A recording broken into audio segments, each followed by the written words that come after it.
प्यारी प्रज्ञा, आज का दिन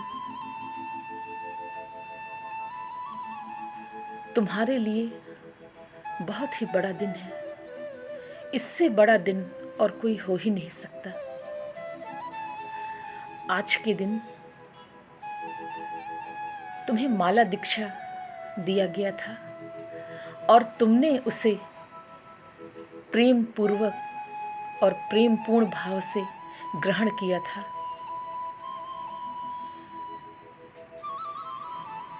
9 अप्रैल आज का ही वो शुभ दिन है जिस दिन तुम्हारा पूरा जीवन बदल गया था और तुमने पहली बार ओंकार के रहस्य को जाना था। तुम्हारे जीवन में एक अद्भुत आनंद और शांति उतरी थी, एक परम शांति जिसको शायद तुम कई जन्मों से तलाश रही थी, कई जन्मों से ढूंढ रही थी। तुमने कहा, आज मुझे परम तृप्ति मिली है।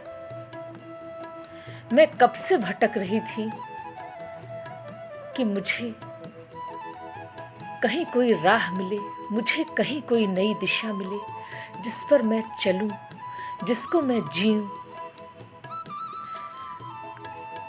इतना भटकने के बाद अब शायद तुम रुकना चाहती थी, तुम ठहरना चाहती थी अपने भीतर। संसार की बहुत लंबी ठोकर और बहुत लंबी थकान, वो 28 साल की इतनी पीड़ा, इतना दुख, इतना संताप,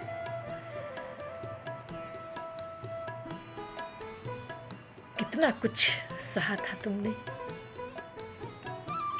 आज भी वो दिन याद है कि तुमने माला दीक्षा लेने से पहले 2 दिन पहले ऐसे ही भटकते भटकते मंदिर आकर पहुंची थी।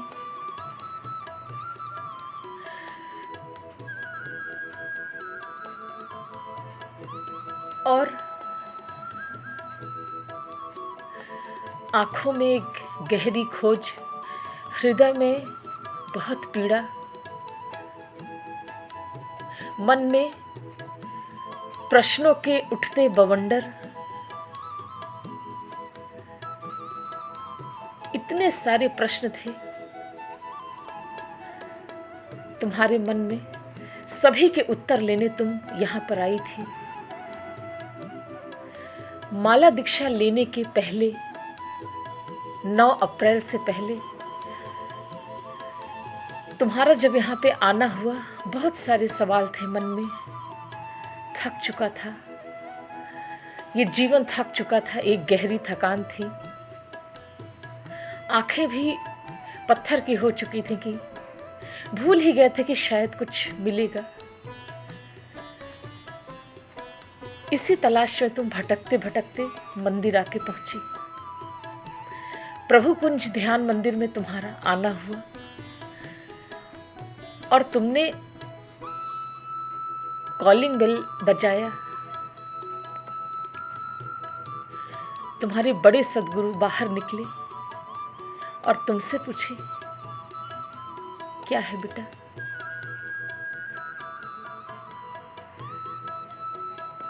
तुमको मुझसे क्या काम है?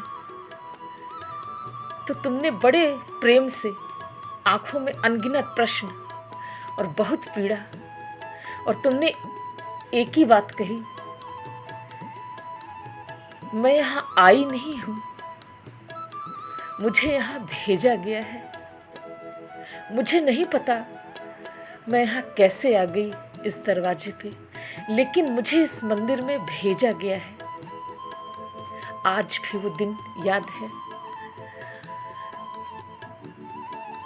कि भेजा गया है, मुझे यहाँ तक लाया गया है कोई मुझे छोड़ के गया है यहाँ तक। कौन है? ऐसा तो नहीं कि आप हैं वो? फिर उसने मुस्कुराते हुए कहा, क्या मैं थोड़ा अंदर आ जाऊं?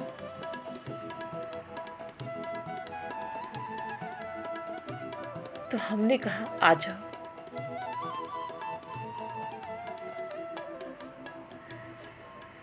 फिर बहुत सारी बातें की तुमने, बहुत सारे प्रश्न तुम्हारे थे। उस वक्त ऐसा लगा कोई खोजी जन्मों से तड़प रहा हो, भटक रहा हो, कुछ ढूंढ रहा हो। इसी भावदशा में तुम यहाँ पहुंची थी। और आज का वो दिन है जब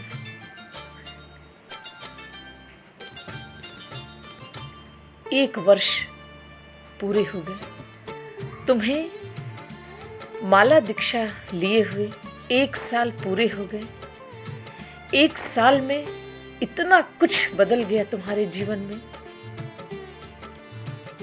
तुम्हारा पूरा जीवन बदल गया इस मंदिर के छांव में और अपने सद्गुरु के छांव में, अपने संबुद्ध सद्गुरु के छांव तले तुम पलने लगी। और धीरे धीरे ऐसा लगा वो छोटी सी प्रज्ञा कितनी बड़ी होने लगी, बड़ी हो गई। बहुत कुछ उसके जीवन में घटा था। बहुत साहसी, अथाह साहस है तुमने।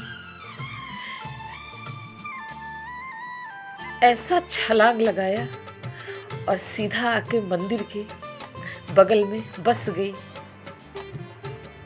अपने संबुद्ध सद्गुरु के मंदिर के बगल में बस गई। और तुमने कहा, मैं आपकी बायोग्राफी लिखना चाहती हूँ, मैं आपका जीवन परिचय लिखना चाहती हूँ, क्या मुझे इजाज़त है मैं लिखूं? ऐसा लगता है आपका जीवन एक इतिहास है। हमने कहा, लिखो, अगर लिख सकती हो तो बिल्कुल लिखो, पर उसके लिए भी साहस चाहिए। हाँ, तुम्हारा हृदय, तुम्हारा मन, तुम्हारा शरीर, तुम्हारी आत्मा, सब कुछ अपने गुरु के प्राणों से तुमने जोड़ दिया था।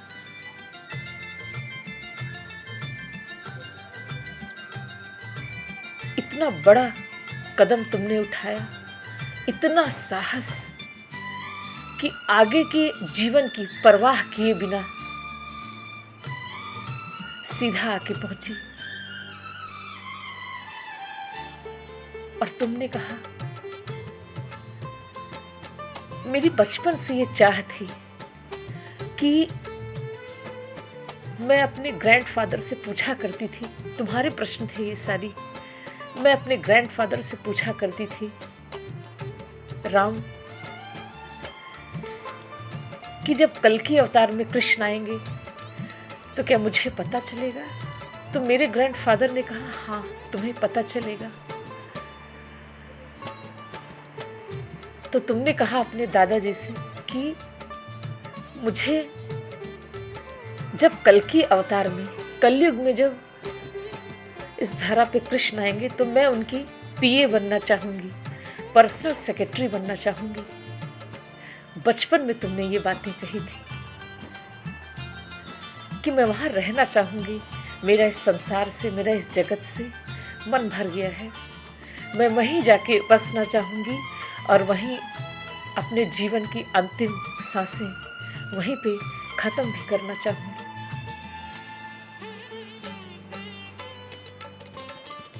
आज का दिन 9 अप्रैल, 9 अप्रैल, जहाँ तुम्हारे जीवन में सब कुछ बदल गया था।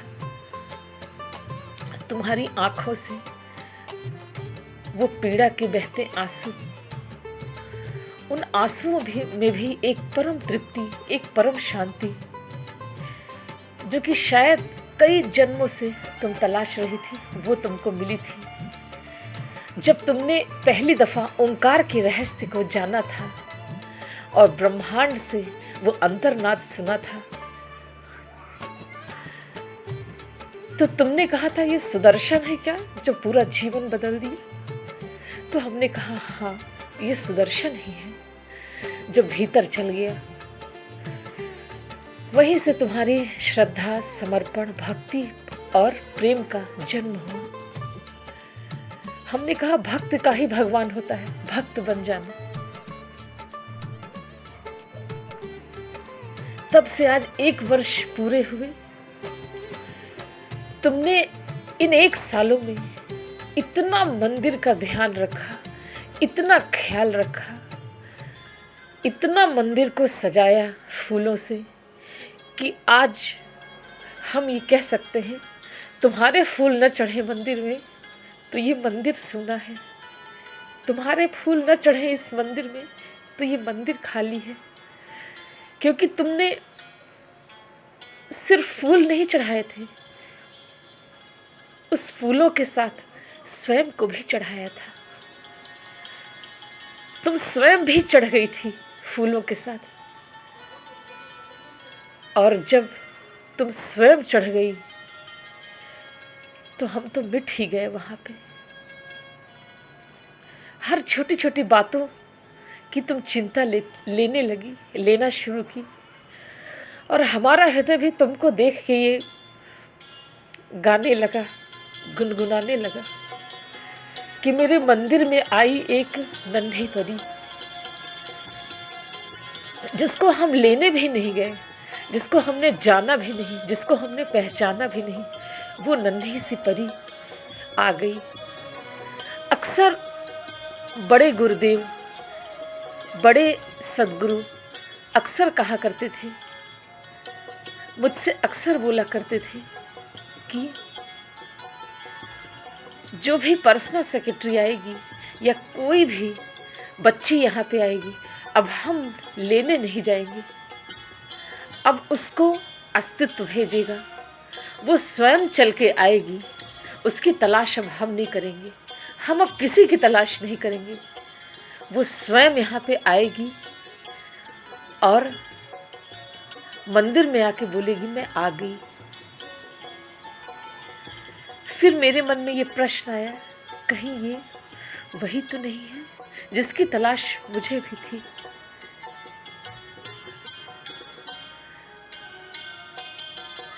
और ऐसे ही प्रज्ञा का इस मंदिर में 1 वर्ष पूरा हो गया। बच्चों की तरह हर चीज सिखाया, उसको हर चीज का ढंग सिखाया, हर तौर तरीका सिखाया। संसार के दलदल से आई थी, बहुत सारी चीज़ों से अनभिज्ञ थी, बहुत सारी चीज़ें समझ नहीं पा रही थी। हमने उसे बच्चों जैसा लेके मंदिर में हर चीज़, बेटा ऐसे खाना खाया जाता है, ऐसे एक्सरसाइज किया जाता है, ऐसे भक्ति सूत्र वैदिक परंपरा को ऐसे किया जाता है, ध्यान को ऐसे किया जाता है। सारी छोटी छोटी चीज़ों को सिखाते सिखाते आज 1 वर्ष पूरे हो गए। इतनी सीखने की क्षमता और इतनी ग्रहणशीलता, हर चीज़ हम देते गए, वो लेती गई, इतनी बड़ी पात्र बन गई कि उसने शब्दों को सुना और उसने कहा भी मुझे शब्द लगते हैं, मुझे शब्द अंदर तक लगते हैं। बहुत संवेदनशील, बहुत नाजुक दिल, बहुत संवेदनशील। आँखों को पढ़ लेना, आँखों की भाषा पढ़ लेना। आज तुम्हारे लिए, तुम्हारी भक्ति देखकर, तुम्हारा इतना प्रेम देखकर आज हमारे पास भी कोई शब्द नहीं है। फिर भी चूंकि शब्द देना पड़ेगा, इसलिए इस शब्द को हम दे रहे हैं तुम्हारे लिए।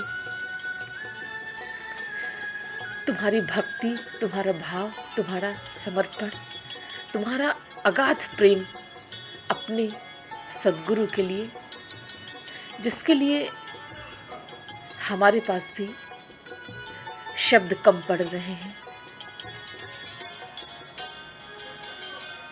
हर छोटी छोटी चीज़ों की चिंता लेना, हर छोटी छोटी चीज़ों के बारे में सोचना, आज मंदिर के हर छोटी छोटी चीज़ों को देखना, मुझे क्या करना है, मुझे क्या करना है। एक ही जीवन तो मिला है, हम इस मंदिर की सेवा करते करते अपने जीवन को बिता देना चाहते हैं। और अब मेरे जीवन में कुछ है भी नहीं आपके सिवा और इस मंदिर की सेवा के सिवा। कोई चीज़ आने से पहले अपने तक ही ले लेती है, बाद में मुझे पता चलता अच्छा ये भी था। बहुत प्रेम, बहुत भक्ति, बहुत श्रद्धा, इतना ही हम तुम्हारे लिए कहना चाहेंगे प्रज्ञा, कि मेरे मंदिर पे आई एक नन्ही परी पालने में ऐसे ही झूलती रहे, प्रभु का प्रसाद यूं ही तुम्हारे ऊपर बरसता रहे और तुम अपनी आध्यात्मिक यात्रा पे ऐसे ही चलते रहना, ऐसे ही निष्ठा, ऐसे ही लगन, ऐसे ही भक्ति, ऐसे ही समर्पण, ऐसे ही प्रेम भाव के साथ। जैसा साहस तुमने कर लिया, इसी साहस को आगे भी बरकरार रखना, कभी रुकना मत। बहुत पीड़ा से प्रभु को पाया है, सब चीज़ की कीमत चुकाकर हम यहाँ तक पहुँचे हैं और आज तुम अपनी अंतर यात्रा पे चल रहे हो। आज जब हम सारी चीज़ पी लेंगे, कल उसका रिजल्ट है। आज जो देंगे कल वो सब वापस आएगा। अपनी आध्यात्मिक यात्रा करते जाना। तुम्हारे सद्गुरु का तुम्हारे लिए बहुत आशीर्वाद है, बहुत आशीष है कि तुम अपनी यात्रा पे हमेशा बढ़ते जाना, कभी मत रुकना। बिल्कुल दुर्गम मार्ग होंगे, कठिन रास्ता होगा, लेकिन तुम अपना चलना जारी रखना, क्योंकि इस रास्ते से गुजर कर ही हम उस परम तत्व को जान पाएंगे। इसलिए धीरे धीरे चल के वो सारे सामर्थ्य, सारी शक्ति अपने अंदर पैदा कर लेना, जिससे हम आगे की यात्रा सुगमता पूर्वक कर सकें। तुम्हारे सद्गुरु का तुमको बहुत प्रेम, बहुत आशीर्वाद। आज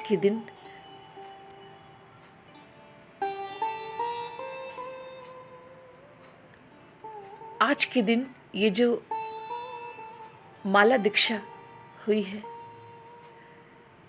ये दिन तुम्हारे लिए ऐसे ही तुम्हारे मेमोरी में, तुम्हारी यादों में रहे। ध्यान साधना करते रहना, हमेशा खुश रहना। तुमको बहुत बहुत आशीष। आज के दिवस के लिए, आज के दिन के लिए तुमको बहुत बहुत आशीर्वाद और तुम्हारे सद्गुरु का तुमको बारंबार प्रणाम। आज के लिए इतना ही। प्रेम आशीष